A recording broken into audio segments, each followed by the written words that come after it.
Ernakulam general ആശുപത്രിയിലെ ഡോക്ടർമാരും സ്റ്റാഫുകളും രോഗികളുമൊക്കെ ഇപ്പോൾ വളരെ ദുഃഖത്തിലാണ്. തീവ്ര പരിചരണ വിഭാഗമാണെങ്കിൽ കനത്ത നിശബ്ദതയിലാണ്. ഏറെ നാളത്തെ നീണ്ട കാത്തിരിപ്പിനും പ്രാർത്ഥനകൾക്കും അവസാനം കുറിച്ചുകൊണ്ട് ഹൃദയം മാറ്റിവെക്കൽ ശസ്ത്രക്രിയയ്ക്ക് വിധേയയായ നേപ്പാൾ സ്വദേശിനിയായ ദുർഗ കാമി എന്ന 22കാരി ഇനി നമ്മളോടൊപ്പമില്ല. കേരളം മുഴുവൻ ദുർഗയുടെ തിരിച്ചുവരവിനായി പ്രാർത്ഥനയോടെ കാത്തിരിക്കുമ്പോഴാണ് ആശുപത്രി സൂപ്രണ്ട് ഡോക്ടർ ഷാഹിർ ഷാ അവരുടെ മരണവാർത്ത പങ്കുവെക്കുന്നത്. ഏതാനും ദിവസങ്ങൾക്ക് മുമ്പ് ദുർഗയുടെ ആരോഗ്യനിലയിൽ നല്ല രീതിയിൽ തന്നെ പുരോഗതി ഉണ്ടായിരുന്നു. അവരുടെ പോരാട്ട വീര്യം ഡോക്ടർമാരിലും നഴ്സുമാരിലും വലിയ പ്രതീക്ഷയാണ് നൽകിയത്. ജീവൻ രക്ഷാ മെഷീനുകളുടെ പിന്തുണ നീക്കം ചെയ്യുകയും സാധാരണ നിലയിലേക്ക് എത്തുകയും ചെയ്തിരുന്നു. ഇതിൻ്റെ ഭാഗമായി ഫിസിയോതെറാപ്പിയും ആരംഭിച്ചിരുന്നു. പുതിയ ഹൃദയത്തിൽ മറ്റൊരു ജീവൻ്റെ തുടിപ്പുമായി ജീവിതത്തിലേക്ക് മടങ്ങി വരാൻ ആ പെൺകുട്ടി തയ്യാറെടുത്തിരുന്നു. ദുർഗകാമിയുടെ അവസാനത്തെ ആഗ്രഹത്തെക്കുറിച്ച് പറയുമ്പോൾ ഡോക്ടർമാരുടെ കണ്ണ് നിറയുകയാണ്. ഓപ്പറേഷന് ശേഷം ജീവിതത്തിലേക്ക് മടങ്ങി വരുമ്പോൾ ഡോക്ടർ നാളെ വരുമ്പോൾ എനിക്ക് വായിക്കാൻ പുസ്തകങ്ങൾ കൊണ്ടുവരണമെന്ന് അവൾ ഡോക്ടർ ജോർജ് വാളൂരാനോട് ആവശ്യപ്പെട്ടിരുന്നു.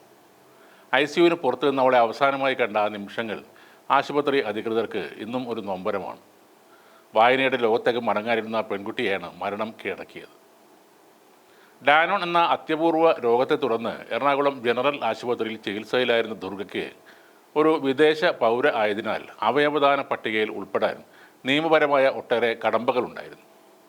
എന്നാൽ ഹൈക്കോടതിയുടെ ഇടപെടലിലൂടെ പ്രത്യേക അനുമതി വാങ്ങിയാണ് കേരള സർക്കാർ ആ കുട്ടിക്ക് വേണ്ടി ശസ്ത്രക്രിയയ്ക്കുള്ള എല്ലാ സൗകര്യങ്ങളും ഒരുക്കി കൊടുത്തത്. ഹൃദയം, പേശികൾ, തലച്ചോറ്, കണ്ണുകൾ എന്നിവയെ ബാധിക്കുന്ന ഡാനോൺ എന്ന മാരക രോഗമാണ് ദുർഗയെ ബാധിച്ചത്. അമ്മയ്ക്കും സഹോദരിക്കും ഇതേ രോഗമായിരുന്നു. അവർ രണ്ടുപേരും മരിച്ചത് ഇതേ രോഗം ബാധിച്ചാണ്. 19-ാം വയസ്സിലാണ് ദുർഗയ്ക്ക് ഈ രോഗം സ്ഥിരീകരിക്കുന്നത്. അപ്പോൾ ഒരുപാട് ശാരീരിക ബുദ്ധിമുട്ടുകളുണ്ടായിരുന്നു. ശ്വാസം എടുക്കാൻ നന്നേ പ്രയാസപ്പെട്ടിരുന്നു. ആദ്യം ലക്നൌവിലായിരുന്നു ചികിത്സ നടത്തിയത്. പിന്നീട് അത് കാഠ്മണ്ഡുവിലേക്ക് മാറ്റി. അമ്മയുടെ മരണശേഷം നേപ്പാളിലെ ഒരു അനാഥാലയത്തിലാണ് പിന്നീട് വളർന്നത്. പലതവണ മരണത്തെ മുഖാമുഖം കണ്ട് തിരിച്ചു വന്ന ആളാണ് ദുർഗ. കേരളത്തിൽ മെച്ചപ്പെട്ട ചികിത്സ ലഭിക്കുമെന്ന പ്രതീക്ഷയിൽ നേപ്പാളിൽ നിന്നും സഹോദരനുമായി ഇങ്ങോട്ട് വന്നതാണ് അവർ. അനാഥാലയം നടത്തിപ്പുകാരനായ മലയാളിയാണ് ഇവരെ ഇവിടേക്ക് എത്തിച്ചത്. ജനറൽ ആശുപത്രിയിൽ ഹൃദയമാറ്റ ശസ്ത്രക്രിയയ്ക്ക് വിധേയയായ നേപ്പാൾ സ്വദേശിയുടെ വിയോഗത്തിൽ ദുഃഖം രേഖപ്പെടുത്തി ആരോഗ്യവകുപ്പ് മന്ത്രി വീണ ജോർജും.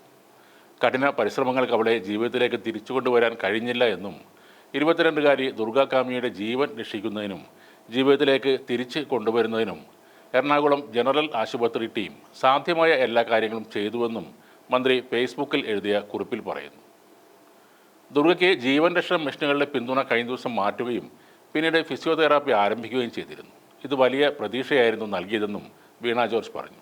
ഓപ്പറേഷൻ കഴിഞ്ഞ് കുറച്ച് ദിവസങ്ങൾക്ക് ശേഷം ICUവിന് പുറത്തു നിന്നും ആ കുട്ടിയെ കണ്ടതാണ് ഇപ്പോൾ മനസ്സിൽ ഉള്ളതെന്നും പെൺകുട്ടിയുടെ സഹോദരൻ്റെയും മറ്റ് പ്രിയപ്പെട്ടവരുടെയും ദുഃഖത്തിൽ പങ്കുചേരുന്നു എന്നും വീണ ജോർജ് പറഞ്ഞു.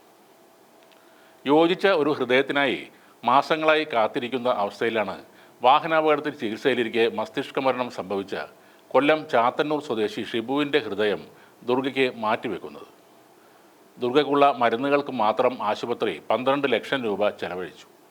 1.5 കോടി രൂപയാണ് ഹൃദയം മാറ്റിവെക്കൽ ശസ്ത്രക്രിയയ്ക്കുള്ള സൗകര്യങ്ങൾ സജ്ജമാക്കാൻ ജനറൽ ആശുപത്രി ചെലവാക്കിയത്. ഹൃദയം മാറ്റിവെക്കൽ ശസ്ത്രക്രിയ നടത്തുന്ന രാജ്യത്തെ ആദ്യത്തെ ജില്ലാ ആശുപത്രി എന്ന നേട്ടത്തിനും എറണാകുളം ജനറൽ ആശുപത്രി അർഹമായിരുന്നു. ഗുരുതരമായ ഹൃദ്രോഗം ബാധിച്ച ദുർഗ 10 മാസത്തിലേറെയായി യോജിച്ച ഒരു ഹൃദയത്തിനായി കാത്തിരിക്കുകയായിരുന്നു. ഇപ്പോൾ എല്ലാ മലയാളികളുടെയും കാത്തിരിപ്പിന് അന്ത്യം കുറിച്ചുകൊണ്ട് ദുർഗാകാമി ഈ ലോകത്ത് നിന്നും വിട പറഞ്ഞിരിക്കുന്നു. ചില കാര്യങ്ങൾ അങ്ങനെയാണ്, അത് മനുഷ്യൻ്റെ കൈപ്പിടിയിൽ ഒതുങ്ങി നിൽക്കില്ല. എന്നാലും ചെയ്യാവുന്നതിൻ്റെ പരമാവധി വരെ കാര്യങ്ങൾ ആശുപത്രി അധികൃതർ ചെയ്തിട്ടുണ്ട് എന്നതിൽ അവർക്കും അഭിമാനിക്കാം.